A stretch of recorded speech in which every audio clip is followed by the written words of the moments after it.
na-discover dito kay TikTok at gusto ko ding i-share to sa inyo. So guys, sino dito yung mga maninipis ang buhok at malapit ng mapanot? Oops, sorry guys.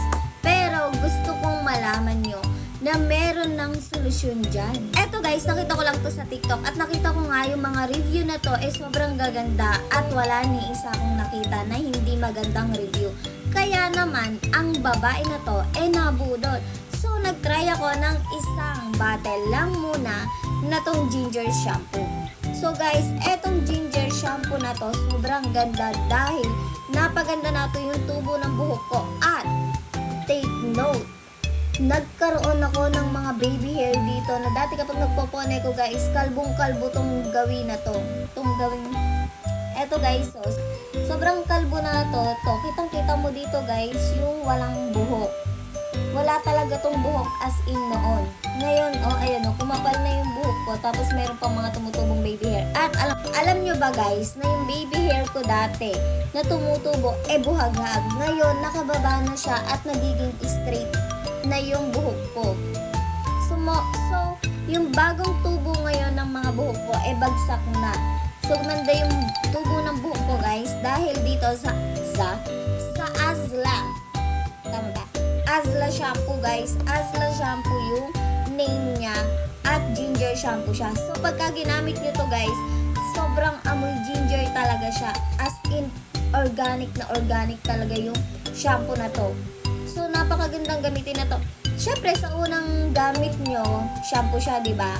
So, kapag hindi nyo siya kinonditioner, matigas siya. Pero kapag kinonditioner nyo naman siya, malambot siya. So, ayan guys. So, tingnan mo yung buhok ko ngayon. Bumagsak siya. At dahil lang yun dito. So, dahil nga nakaubos na ako ng isang bottle, yan, ayan, as in, ubos na. Kaya naman, bumili na ako ng 2 bottle ng ginger shampoo. Dahil dito lang talaga gumanda yung buhok ko. Ang dami kong ginamit na shampoo. So, ang gamit ko talaga huwag ka nang sasabihin yung brand. Pero meron talaga akong ginagamit na shampoo.